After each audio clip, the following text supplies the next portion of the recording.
All right, when it comes to the materials that you're going to be using for this project, your yarn will probably be very different than my yarn that I'm using, unless you went to Hobby Lobby and purchased the same yarn. Also, your crochet hook might be very different than the one I'm using, because you're going to want to use the crochet hook that matches the yarn that you are using. If you're not sure which crochet hook to use, it's very simple. All you have to do is go to your yarn label and you'll see two boxes. One box will be for knitting and the second box will be for crocheting, the one with the little crochet hook in the middle. This yarn says that it recommends a 4.5 millimeter crochet hook. So I'm going to be using, when you look at your hook, it shows a letter and it shows a number. This says a 5 millimeter. So my crochet hook that I'm going to be using is a little larger than the one that they recommended. I have noticed when I make blankets, if I use a crochet hook that's larger than the recommended, that the material seems to be looser, more comfortable to use. So that's just what my preference is, but you are absolutely fine to use the crochet hook recommended on the label. I also recommend that you get scissors and fabric glue. Fabric glue is going to be a must whenever making a blanket. If you buy fabric glue, please be very cautious to buy the one that dries clear and flexible. The measuring tape. When it comes to this project, you can make a blanket as small or as large as you want. Here is a picture that shows all of the dimensions of all these different blankets that you can make if you wanted to reference any of them. You will just chain as long as the desired blanket says. So for example, I am making a toddler blanket. So my chain to begin with was 42 inches long. Okay? And then you would just keep repeating this pattern until you reached the 52 inches long. So that is why the measuring tape is going to be the most important, to guide you along your way to know when your project is complete. For my tutorial, I'm just going to do a section of the work so I can make sure that I explain fully how to start the project and how to end the project and how to clean up the project for you, and make sure that I just meet all the recommendations and you can translate what I tell you to meet the needs of any size blanket that you're making. Okay, but here I'm going to show you how to crochet this crochet stitch. Go ahead and start with your slip knot.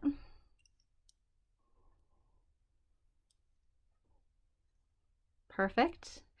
Make sure that it is the loose tension on your crochet hook. You're going to chain as many chains as you need to meet the desired inch length of the blanket that you are making. Okay? You don't even have to worry about counting. Doesn't matter. It really doesn't.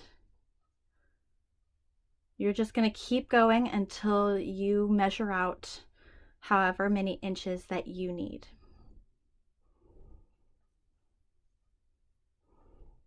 So once you have reached the desired length, again, I'm just showing you a small little example swatch. You're going to double crochet in the second chain from the hook.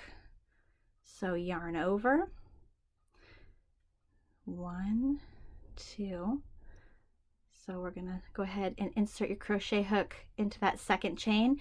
If you're not familiar with my work yet, I like to have 2 yarns on the top, 1 yarn on the bottom, yarn over, through. You'll have 3 loops on your crochet hook. Yarn over, pull through only 2.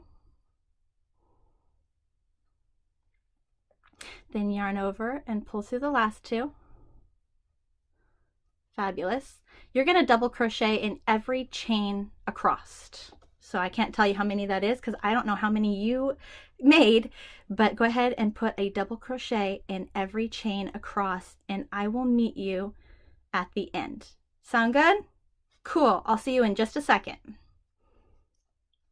All right, so you have just finished row 1, putting 1 double crochet in each chain space. You're going to chain 2, 1, 2. Going to turn your work. Now I'm going to show you how to do a front loop double crochet. So skipping that first one, we're going to go into that second double crochet from the previous row. You're going to yarn over. You're going to take your hook into the side of it, go behind it, yarn over, pull that through, yarn over, and through 2, through 2. That is a front loop because you're in the front. You went over the front of the work. A front loop double crochet. Now in the second double crochet in the previous row, you're going to do a back loop double crochet. So you're going to go ahead and yarn over. Going to go through the back of the work, poke through, push it behind, yarn over, pull that through to the top, yarn over, pull through 2, yarn over, pull through 2. And that is a back loop double crochet. See how the front sticks over, the front loop sticks over the front, the back loop goes behind, and then you're going to repeat that pattern. Front loop double crochet, back loop double crochet, front loop double crochet, back loop double crochet. You just repeat that all the way across, okay? So going in behind it, push it forward, slip it through. All right, so I stopped right before the end of this row just because I want to show you how to end the row. I want to make sure this is as clear as crystal. Okay, so I just did the back loop double crochet in this stitch right here. Now you're going to see these two. There's going to be one right, you kind of have to separate a little bit. So this is your double crochet from your first row. And then you've got the chain 2, which were your turning chains, but we're going to use this, we're going to count that as a double crochet also. So there's technically 2 more spots here, okay? So in this next space, I'm going to front loop double crochet, pushing that forward, yarning over, pulling it through. Go ahead and pull through 2 and pull through 2. In that last space right there, don't forget it, because if you forget it, then your work is going to start to angle inwards. We don't want that, okay? So go ahead. That's going to be a back loop only stitch. So yarn over, come through the back and around. There we go. And then chain or pull through 2 and pull through 2. You will notice, you'll know that you did it right if at the very end of your work, it starts to form that angle right there.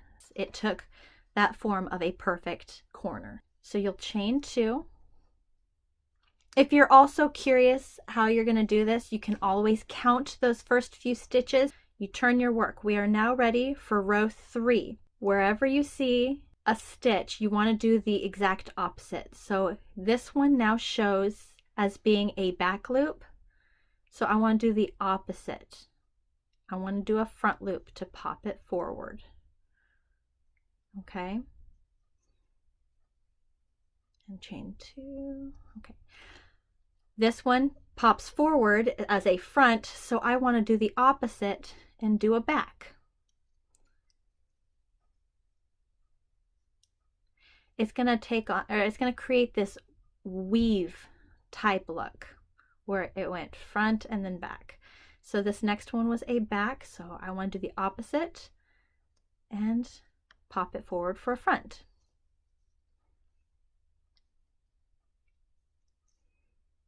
Okay, This stitch right here is a front loop double crochet, so I want to do the opposite and do a back loop double crochet.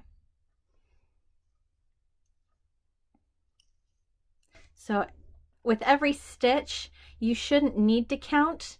It should just continue to go up and up and up. You're just going to pay attention to what was going on in the previous row, and you need to do the opposite. So here's a front loop, so I need to go in the back for this next stitch. Right there. So go ahead and finish off this row where every stitch that you see, you're going to do the opposite. So that's a front, so I'm going to go back. And I'll meet you at the very end of this row, okay? You've got this. Keep going. All right, so I have reached the very end of row 3, but I wanted to make sure I did the last few with you just to make sure that we've got this. I see 2 different stitches right there. This is a back loop, so I want to do the opposite and bring it forward. And then that last stitch might be unclear. You might look at it and be like, I don't know if that's a front or a back. And just remember that the next stitch in the pattern should be the opposite of what you just did. So if I just did a front loop, then the next stitch is going to be a back loop. So I'll come in from the back, yarn over, pull through, and pull through 2, pull through 2. And I've completed row 3. You're going to chain 2. And this is going to be the repeating pattern for the rest of your work. Okay? After every row, you're going to chain 2, and then you're going to turn your work and you're going to see what was going on in the row previously. I show a back loop only, so I'm going to do the opposite. Going to do a front loop.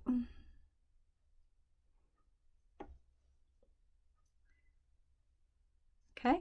And then the next is a front loop, so I'm going to do the opposite. I'm going to do a back loop only, double crochet. Next space is a back loop double crochet, so I'm going to do the opposite. I'm going to do a front loop, pop it forward, and that's it, guys. For the rest of this blanket or this scarf or this purse or whatever you're making, in this pattern, it's a blanket. You're just going to continue every single row doing just this, ending with a chain 2 turn, and then following what was going on in the row previously, and I've got to do the opposite. What I like so much about this pattern is once you get into the groove of what's going on, you don't even have to count anymore. You don't have to really even use your brain much. It's just going to be motion of your hands, which makes this project a very relaxing project to make. Okay, so keep going, following this pattern. Have your measuring tape handy and keep growing this project until you have reached that desired measurement of the height that you need to finish your project. Okay, perfect, great job. All right, when you have reached the end of your work and your dimensions are the length and the width, or sorry, the length and the width that you need for your project, go ahead and cut off your yarn.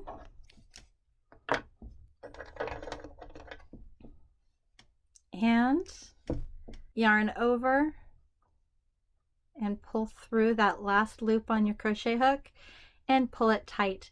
That is your tie off. Okay, now to weave in your ends using that fabric glue that I talked about in the very beginning, why we need it. So I'm going to pull out the blanket that I have been working on. See, I am making a blanket, I promise you.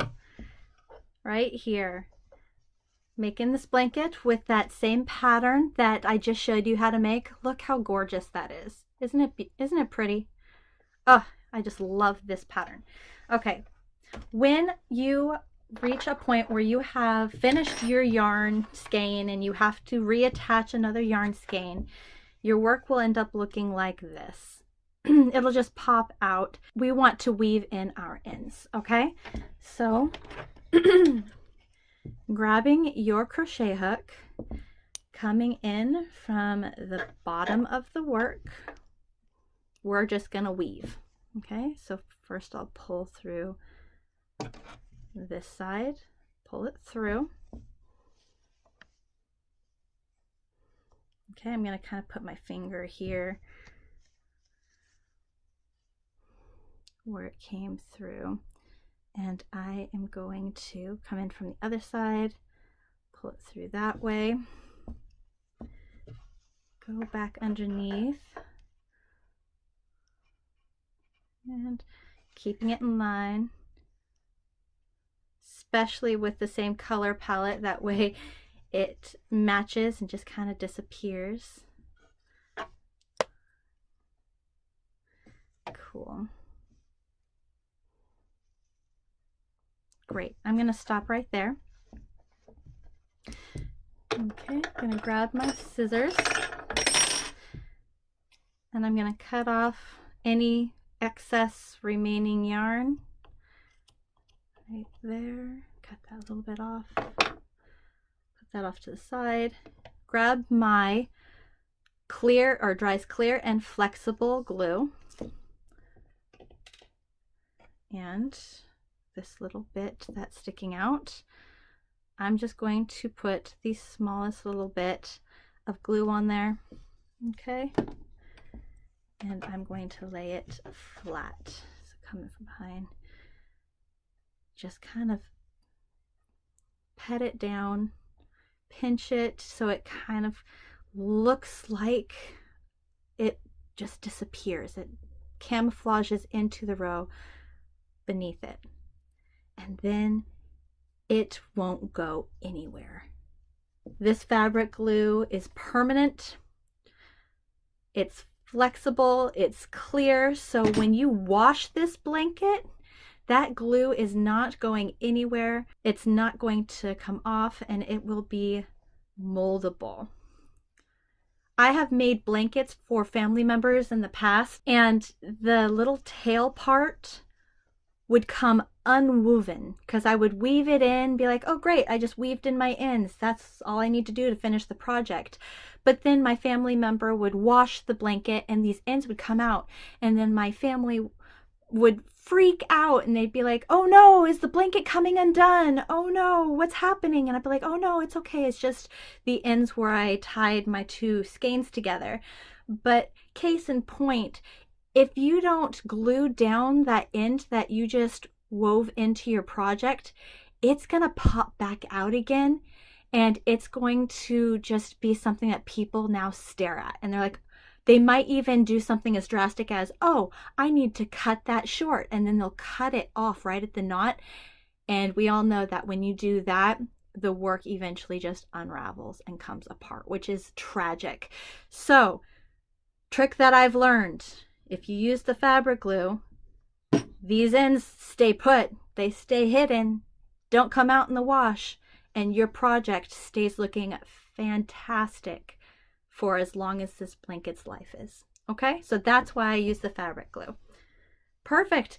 Once you've woven in all of your little ends, just like I showed you, your project is done. Congratulations.